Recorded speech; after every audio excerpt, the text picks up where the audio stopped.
Hey guys, this is James from TeaDB, bringing you InBetweenIsode number 56. So this is a couple more YangQing Hao teas. I'm going to review two teas on this episode. These are two teas that I actually decided not to buy, so we'll talk about that a little bit. So the first tea is one that has actually been fairly widely sampled in the West. This is my first time, well, this is my second time having it.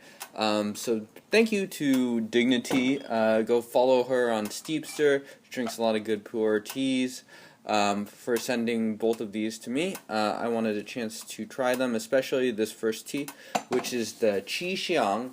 And so one of the things I want to clarify right up front is that this is the same tea as the Gushu Chawang that was sold at Hoda for quite some time, and there's all kinds of weird romanizations of these teas, but QiXiang, I believe it is the same as the QiXiang, so I think they spell it CHIHSIANG. They're basically the same thing. They're different ways of romanizing QiXiang, essentially. And I'm not saying that correctly, but I know just enough Chinese to be a little bit dangerous. So I talked to a couple people, and I'm pretty sure that is correct. So correct me if I'm wrong about any of those things. And yeah, so I had one session with this earlier, so unless it really wows me in this session, then I will probably not be buying any of this. And so this first tea, the 2006 QiXiang, sells for $275 for 500 grams. Qi means the sort of the energy, and xiang is the aroma. So if you're wondering what the meaning of that is, alright, that's good enough. Compression is fairly loose on the sample that I got, at least. So this is also, if you guys remember a couple episodes back to the TsangLiu, this is also a Six Famous Mountains blend. Yang has a bunch of those. There's two from 2006 that I believe are Six Famous Mountain blends. A lot of people like those for aging, so that has a bunch of those mountains: Yola, Mengzhi, Manzhuan, Gedang, Yibang, etc., etc. So really sweet, really fruity aroma, just coming off of that. I'm going to give that a quick rinse. And since we want to get through a few steeps with this guy, we're going to get right to it.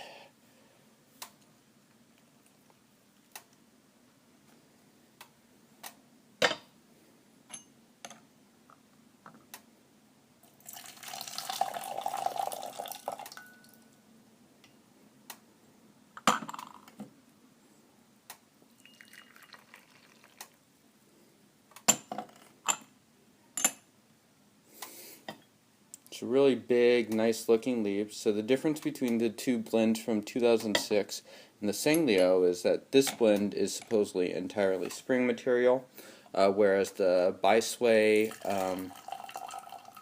Xiang, I think, 100 Years of Fragrance, which Marshall and also reviewed way back when, is a spring-autumn blend, and the TsangLiu is a spring-autumn blend as well. So that is sort of the justification, or at least one of the justifications, for this cake costing a little bit more than either of those teas. And we will get drinking. Cheers, guys.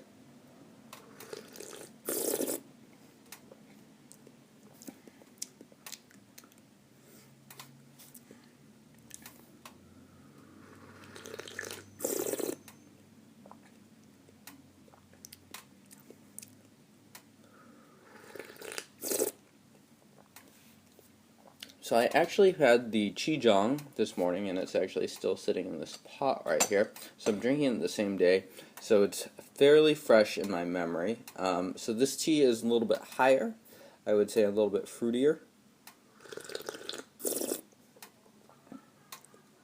It's fairly sweet, actually very sweet.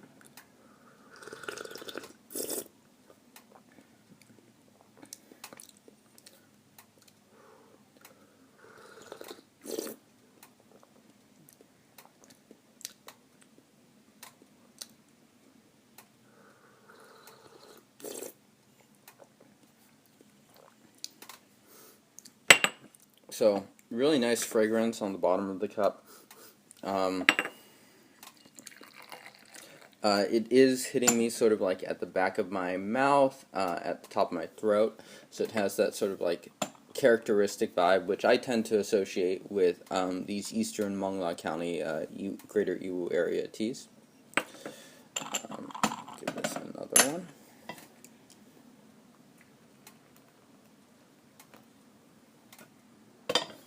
And I would say that this definitely, at least off of the initial steep in my previous session, would fit into sort of that category of YangQing Hao teas, similar to the QiXiang and the TsangLiu. I would say maybe the TsangLiu is slightly darker, darker in taste, whereas this might be a little bit higher, more similar to the QiXiang. This is only my second session with the tea, so perhaps it's too early to say. Cheers, guys. So even sweeter. It's got nice textures going on right now. A really smooth sort of feel to my mouth. I would say that right now, in terms of drinking, this is a little bit smoother than something like the QiXiang, which I reviewed last week.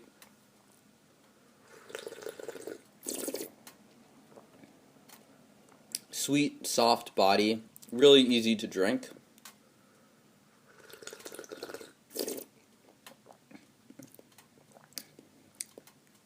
Fruity, a little bit.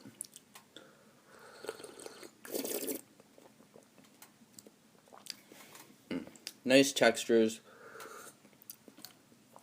Really quite tasty. I would say that overall, I think it's a little bit better than both of those 2005 teas. It's a little bit more tricky for me to compare to the QiXiang. Some people have noted strong energy coming off of this tea. You know,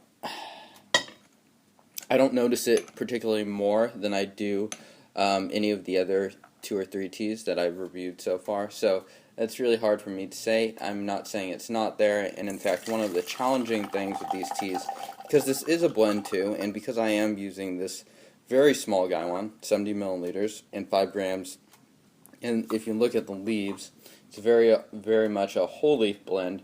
So it could depend very much on the material that you're getting. More herbal notes coming off of the nose here. Sort of reminds me of ginseng or something like that you would run into in Chinatown. And I got some of those notes on the TsangLiu as well. So I would say it's probably the most similar to that tea, which I guess is sort of to be expected.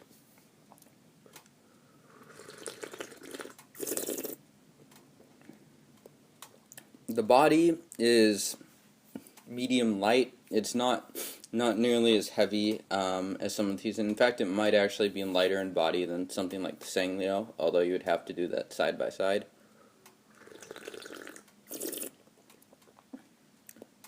Really nice feeling in the mouth, really smooth, nice textures. And with this tea, and actually I'm going to see what happens if I push it just a hot second longer, for maybe 15 seconds, just to see what we can get out of this. I know that if you did the same sort of treatment to something like the QiXiang, you would get a lot of bite, especially on these initial steeps. So we'll see what happens.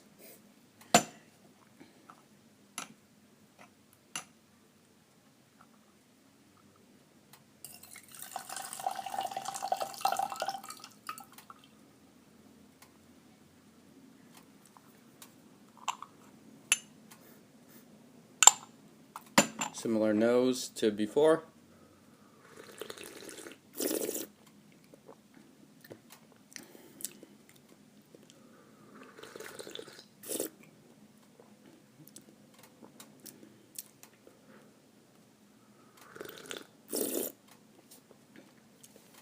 So nice, dense,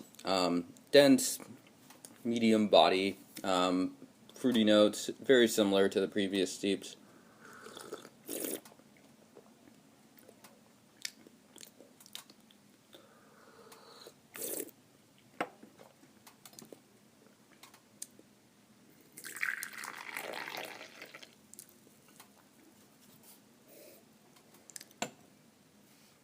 Alright, so I'm going to let that cool for a hot second, just so we can let that go. Inspecting the leaves now. Material looks fairly good, as most of YangQing Hao tends to.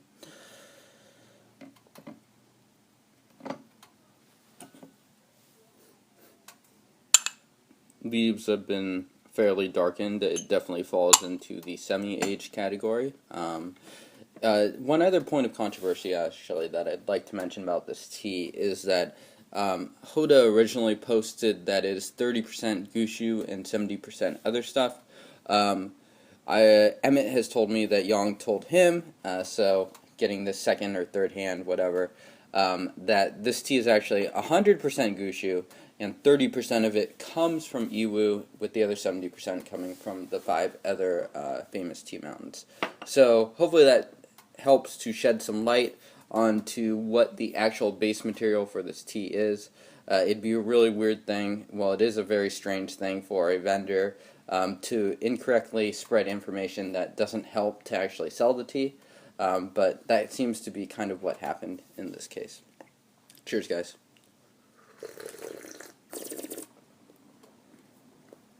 So there's a really, really small bite to this on the finish. It's still really smooth in the mouth.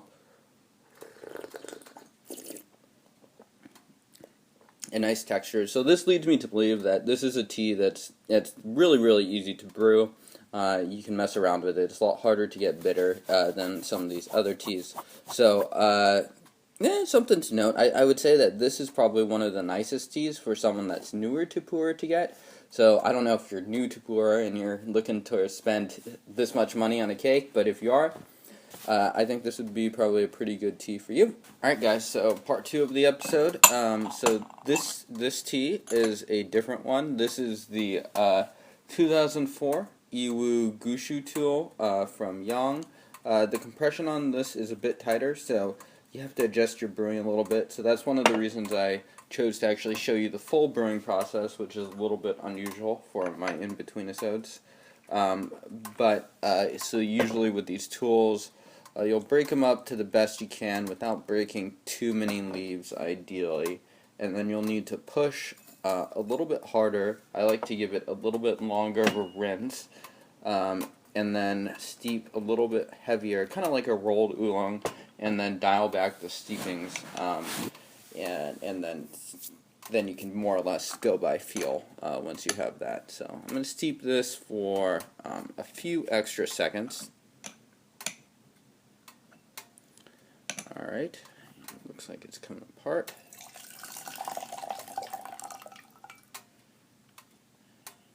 Oh, that's hot. Another thing you can do is to give it the rinse and then just let it sit there, ideally in something like a clay pot, for even like half an hour, and it'll just kind of lightly cook in there, and the compression will come apart a little bit, which can be helpful.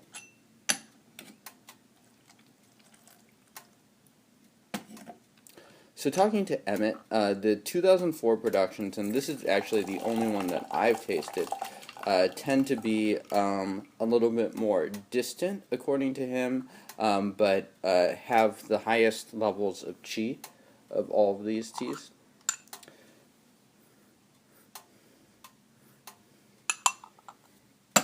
So, a little bit, the first steeps or so, you smell a little bit more of that storage, so some like earthiness and stuff like that. Alright, so the leaves have maybe half filled the gaiwan, so I'll go for just a hair longer than I normally would.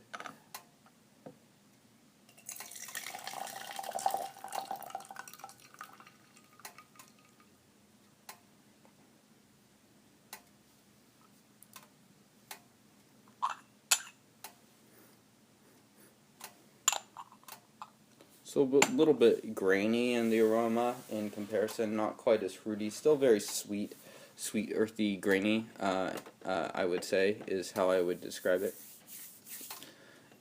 Just going to wait for this to cool down for a hot second.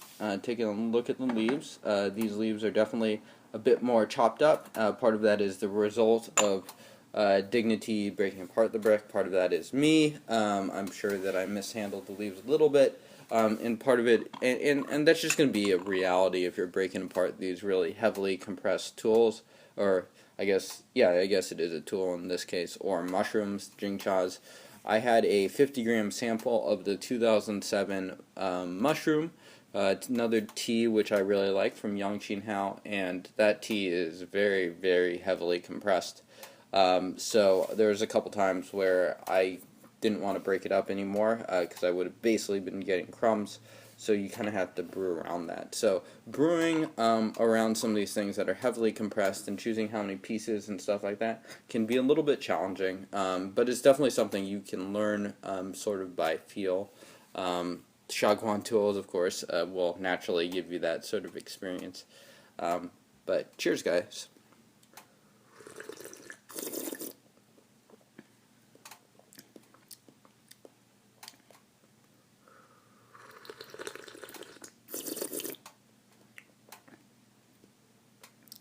So it's sort of a very slick mouthfeel to this tea.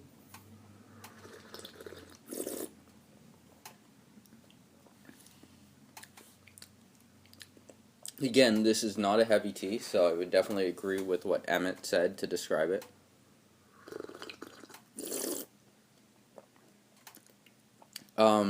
Fruity notes, plenty of fruity notes. Maybe just a touch lower than the 6 famous mountain blends we were just drinking, the QiXiang.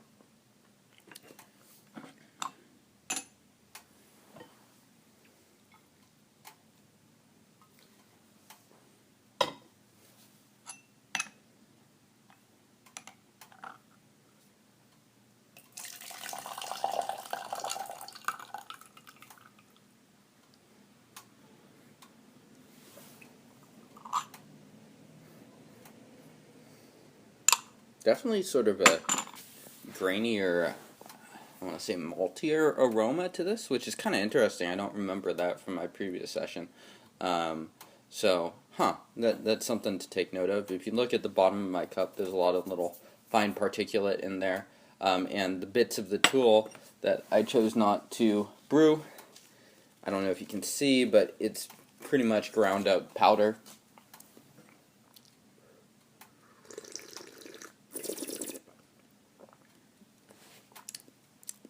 So the body is a little bit thicker.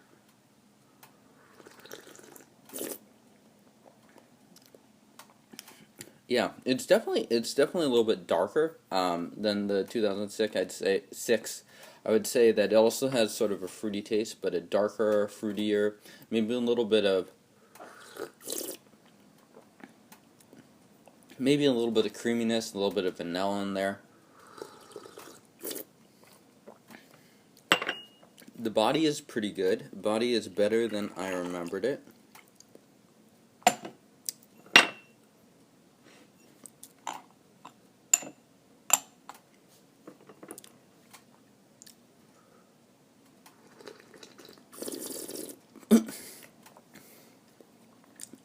Excuse me.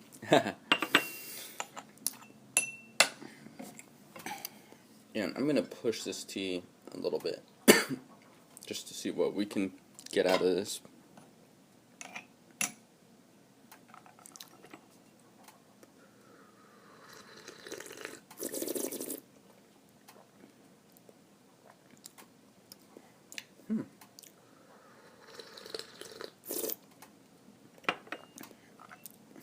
So I would say this session is a fair amount different than my previous session with this tea. Last one I was getting a lot of different layers, and I found that to be the primary aspect of this tea, a lot of different textures, which was a lot of fun.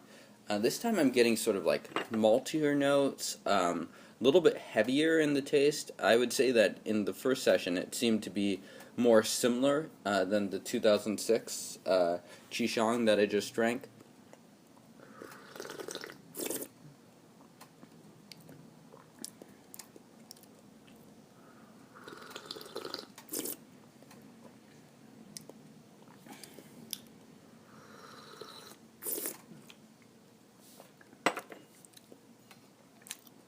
Yeah, so maybe some vanilla, I would say, is coming into this. A little bit different, a little bit more dynamic than the previous tea that we had. And why would I not buy this? Well, I think the answer largely lies in the price tag, with it selling for about $240 for 300 grams. And so I guess my main reasoning is I do not find it that much better than the cheaper options to justify the price tag.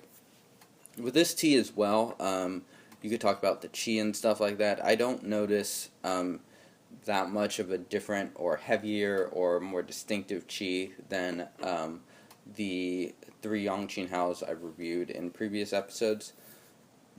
So take that for what you want. Different people will have different experiences with different teas, and for me, I at least have not been able to discern differences in that regard. Cheers, guys.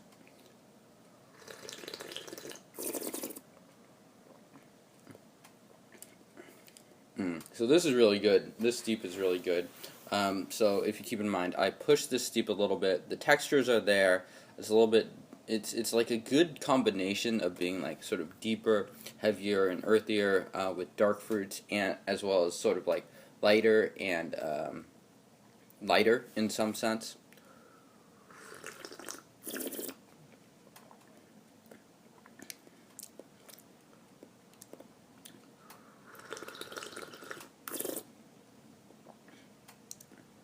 And so yeah, I would definitely say this is a tasty tea. So if you do end up ordering, feel free to ask Emmett for a sample of this. I think it's a good tea. As you guys know, I'm probably not going to buy it, so no shots of the full cake or anything like that this time around.